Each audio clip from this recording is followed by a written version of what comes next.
Halo semua, kembali lagi dengan kami di podcast dari BEM Polbangtan Medan. Edisi kali ini tuh di Kementerian HDLK dari Kabinet Sinergi Berkarya periode 2024-2025.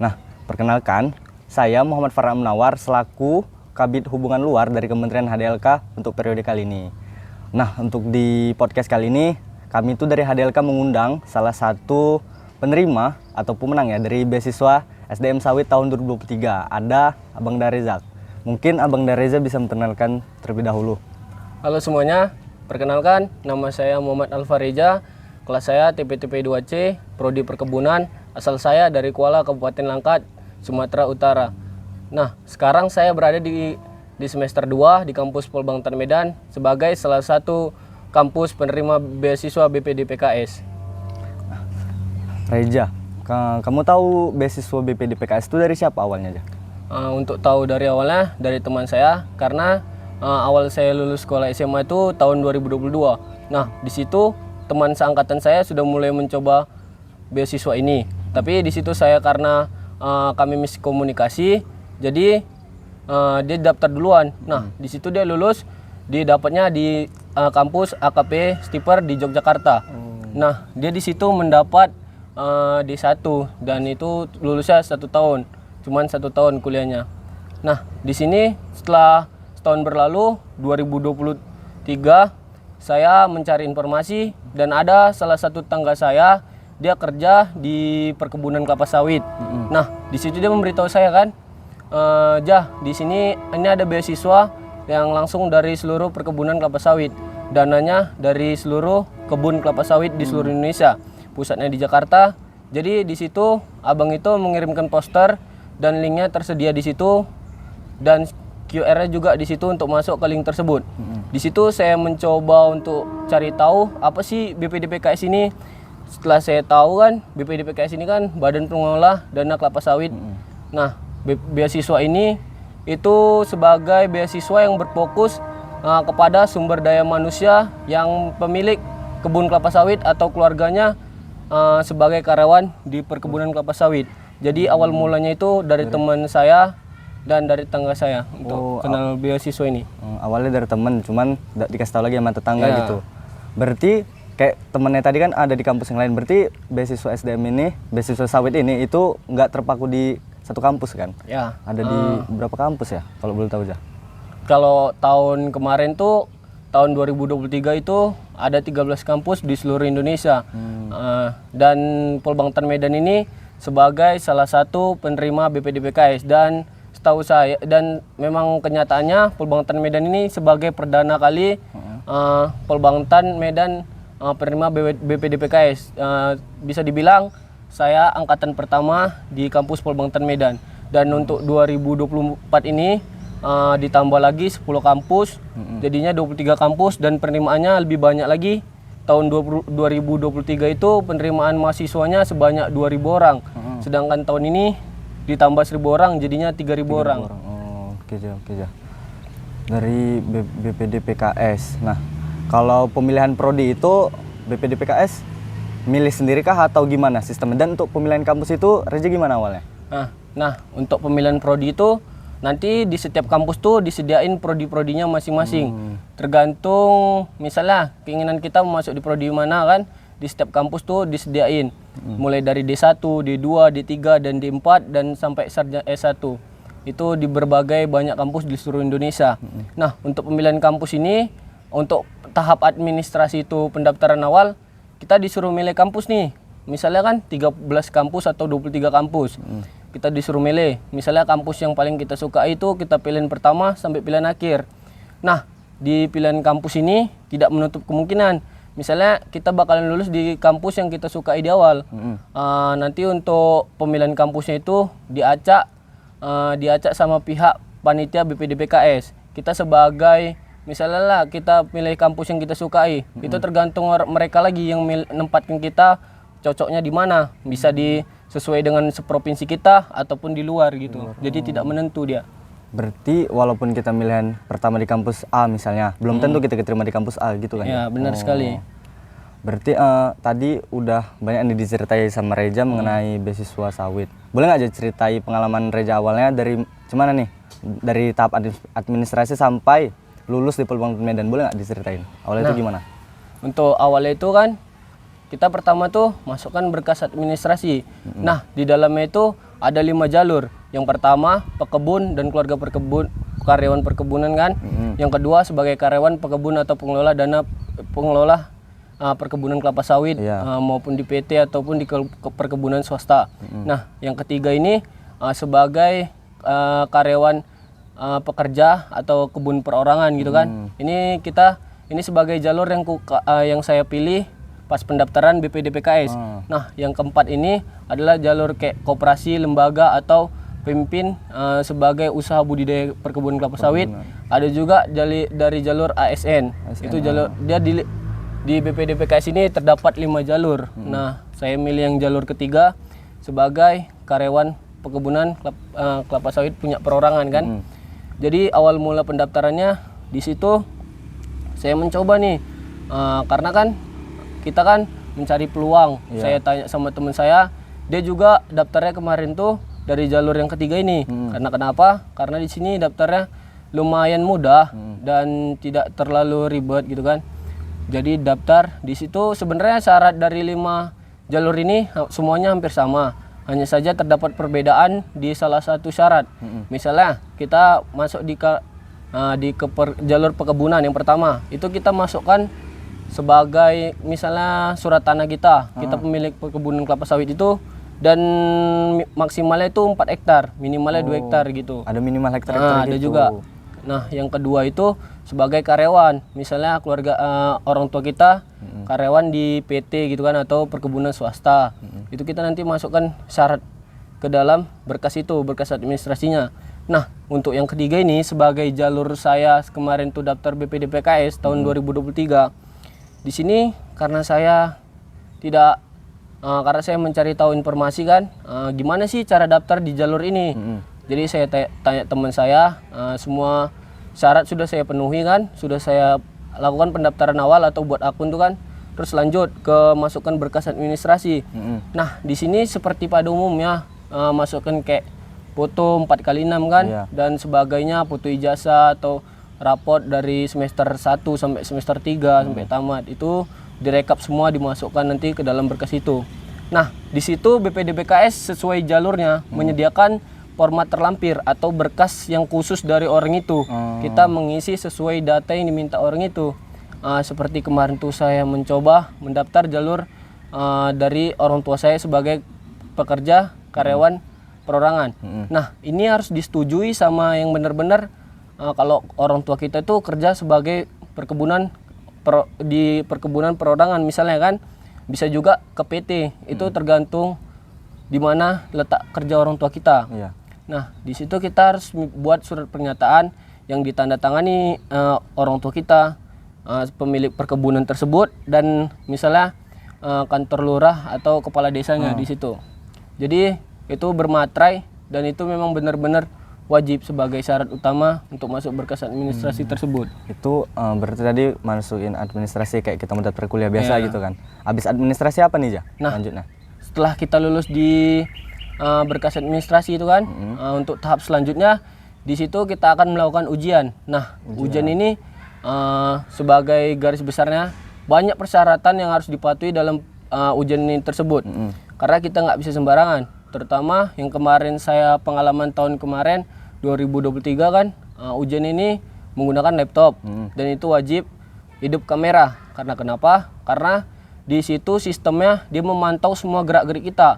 Jadi di situ kita nggak boleh buka HP atau nggak boleh menanyakan ke orang di sekitar kita. Jadi kemarin tuh saya ujiannya benar-benar sendiri di rumah, dan itu saya benar-benar fokus untuk mengerjai ujian tersebut dengan sendirinya. Jadi untuk persyaratannya untuk selanjutnya tahap ujian itu, ujiannya sebenarnya gampang, masih seputaran sawit, tentang psikolog juga gitu kan. Jadi gitu untuk tahap setelah lulus dari ujian, masuklah kita ke tahap pemilihan kampus. Nah, di pemilihan kampus ini kita kan sudah melakukan pemilihan kampus di tahap awal. Nah, sebelum kita masukkan ke pemilihan kampus yang terakhir, kita melewati yang ketiga itu wawancara. Tes wawancara. Iya, tes wawancara. Di sini tes wawancara itu langsung dilakukan oleh psikolog yang dibuat oleh panitia BPDBKS, langsung dipekerjakan untuk mewawancarai kita langsung. Jadi tidak sembarangan. Jadi mereka bisa mengetahui kayak mana, apakah kita melakukan kebohongan pas saat mereka melakukan pertanyaan kepada kita. Jadi kita harus jawab sejujurnya dan setepat-tepatnya. Nah, setelah kita lulus wawancara ini, ada tahap selanjutnya. Ntar lo, kalau wawancara tadi itu sifatnya Reza kemarin online atau offline? Itu online. Online ya? Itu dibagi per kelompok nanti. Di situ ada nanti di grupnya itu kan panitianya menyediakan kelompok. Misalnya sesi 1 nih jam 8. Ada berapa orang yang wawancara tuh? 10 orang. Nah, itu nanti terjadwal semuanya langsung dari panitianya, nanti diinfokan dari WA ataupun Gmail. Berarti itu tetap walaupun 10 orang tetap 1 lawan 1 gitu? Ya, tetap 1 lawan 1, nggak langsung semuanya. Habis wawancara, misal udah lulus nih, apalagi tuh? Nah, habis wawancara itu ada tahap selanjutnya. Di sini inilah penempatan kampus tadi yang seperti yang saya bilang tadi. Yang pertama kan kita melakukan pemilihan. Yang tahap terakhir ini inilah penempatan kampus yang dipilihkan langsung dari panitia BPDBKS. Jadi kita tidak bisa memilih sesuka hati kita. Mereka yang menempatkan kita di mana kita cocoknya masuk di kampus mana. Jadi kemungkinan besar di sini pun kita bisa tidak lolos karena teman saya kemarin di sini 2 orang yang gugur sekampung saya di pemilihan kampus pada BPDBKS ini. Jadi dia dioper ke kampus lain gitu? Ya. Cuman tetap lulus beasiswa ini? Tidak, enggak. Dia enggak. Misalnya, jadi kan kita udah tes wawancara nih. Udah lulus nih. Lulus wawancara. Nah, lulus wawancara. Sebenarnya lulus wawancara ini tidak diinfokan lulus apa enggaknya, tapi langsung masuk ke tahap selanjutnya seperti penempatan kampus tersebut. Nah, di sini itu bisa dibilang kita bisa lulus, kita bisa masuk ke kampus manapun. Nanti di situ terdata semua nama-nama kita sesuai abjad. Nah, nanti kita lulus di kampus mana. Di sini meskipun kita udah lulus tahap semua wawancara sampai akhir, sampai penempatan ini, kemungkinan besar tidak lulusnya itu ada.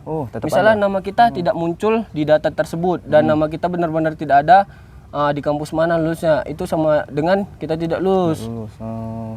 Karena teman saya kemarin ada 2 orang yang gugur di tahap ini, tahap akhir ini. Tahap akhir berarti habis wawancara itu tes kesehatan ada nggak? Nah, untuk tes kesehatannya itu dilakukan pas awal pendaftaran kita tadi. Berkas administrasi itu kita disuruh masukkan SK kesehatan.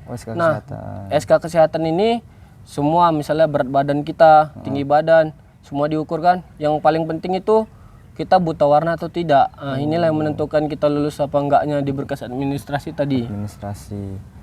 Berarti kalau udah lulus wawancara belum tentu lulus dapat kampus gitu. Ya, benar sekali. Itu ya pengalaman dari Reza untuk teman-teman sekalian yang mau ngetes di bidang atau di beasiswa ini, di beasiswa SDM Sawit tahun 2024. Ada hal-hal unik nggak aja pas Reza tes kemarin atau apa gitu? Ada nggak cerita-cerita dari teman mengenai tes-tes dari beasiswa SDM gini, SDM Sawit itu? Sebenarnya kalau dari teman, karena setahu saya teman saya tadi cuma 4 orang aja kami daftar tuh kan, termasuk saya sendiri. Teman saya 1 gugur di tes ujian awal, tes ujian psikotes tadi karena dia tidak memakai laptop, dia tidak menghidupkan kamera, itu dinyatakan langsung gugur. Udah pasti gugur. Nah, yang kedua ini tadi kan gagal di penempatan kampus tadi. Saya termasuk lulus di Polbangtan Medan ini. Nah, Polbangtan Medan ini sebagai kampus yang saya pilih pertama. Pilihan pertama dan alhamdulillah saya lulus di situ. Nah, sebenarnya hal yang unik adalah menurut pengalaman pribadi saya sebenarnya mau ngambil di kampus di Jogja karena yang kita tahu di BPDBKS ini menyediakan kampus di Jogja. Jogja ini kan sebagai kota pendidikan, di mana seluruh masyarakat Indonesia pasti berbondong-bondong untuk ke Jogja untuk menempuh pendidikan.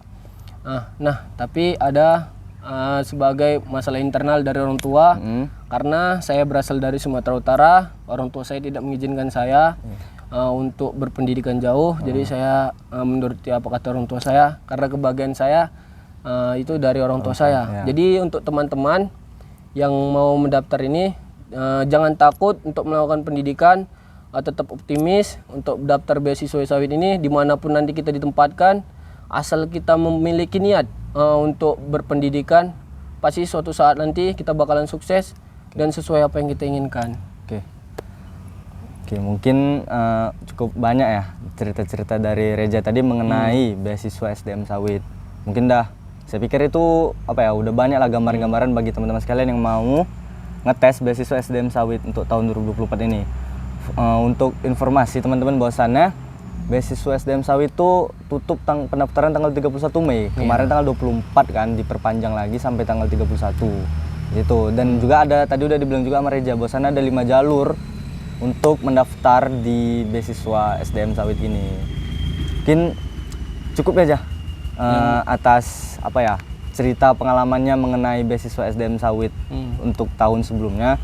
Mungkin ada beberapa perubahan ya kan untuk tahun 2024 pastinya kan. Pasti. Mereka ingin yang terbaik untuk beasiswa mereka. Untuk fasilitas-fasilitas yang diberikan itu apa aja? Nah, untuk fasilitasnya itu yang diberikan dari pihak panitia BPDPKS itu yang pertama biaya pendidikan penuh. Nah, ini meliputi semua yang kegiatan kita di kampus yang berkaitan dengan kampus itu semua ditanggung dari pihak panitia BPDPKS. Nah, yang kedua itu uang saku atau asrama. Kita mendapat uang jatah bulanan itu langsung dari pihak panitia BPDPKS dan ada namanya uang buku. Nah, ini uang buku didapatkan per semester gitu. Jadi semester 1 misalnya sekian. Nah, untuk semester 2 sampai semester 8 itu berbeda dengan semester 1. Misalnya semester 1 mendapat 1 juta. Nah, di semester 2 ini sampai semester 8 kita akan mendapat uang buku 3 juta atau persekian berapa gitu. Pokoknya dia lebih meningkat.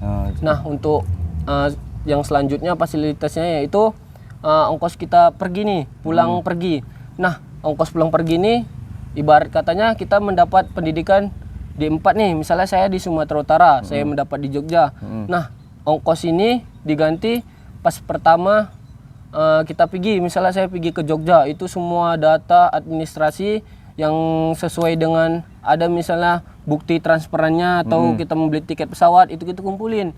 Nanti kita serahkan ke pihak kampus. Nah, nanti pihak kampus mengajukannya ke pihak panitia BPDPKS. Itu bakalan diganti uang sepenuhnya. Jadi kita di situ uang yang kita keluarin pas ongkos dari rumah ke kampus itu semuanya pure diganti sama kampus, sama pihak panitia BPDPKS. Nah, untuk yang pulangnya ini bukannya kita misalnya libur nih setahun nih, libur hari raya Idul Fitri kita pulang. Nah, itu tidak diganti oleh pihak panitia BPDPKS. Karena kenapa? Karena orang itu bakalan mengganti uang pulangnya ini. Misalnya kita udah selesai kuliah nih, udah wisuda. Nah, kita mau pulang ke rumah dari Jogja ke rumah. Nah, itu baru mereka membiayai lagi kita untuk pulang tersebut. Cuma berarti dia tetap dibiayai untuk pergi dan pulang. Cuman untuk istilahnya pertama kali datang dan untuk terakhir kali pulang gitu. Kalau urusan kayak misalnya pulang ketika raya atau ketika hari-hari besar itu di luar tanggung jawab mereka seperti itu kan. Ongkos pribadi ongkos kita. Pribadi. Oke ya. Gimana teman-teman? Udah banyak kan pengalaman-pengalaman yang udah di-share oleh Bang Reja.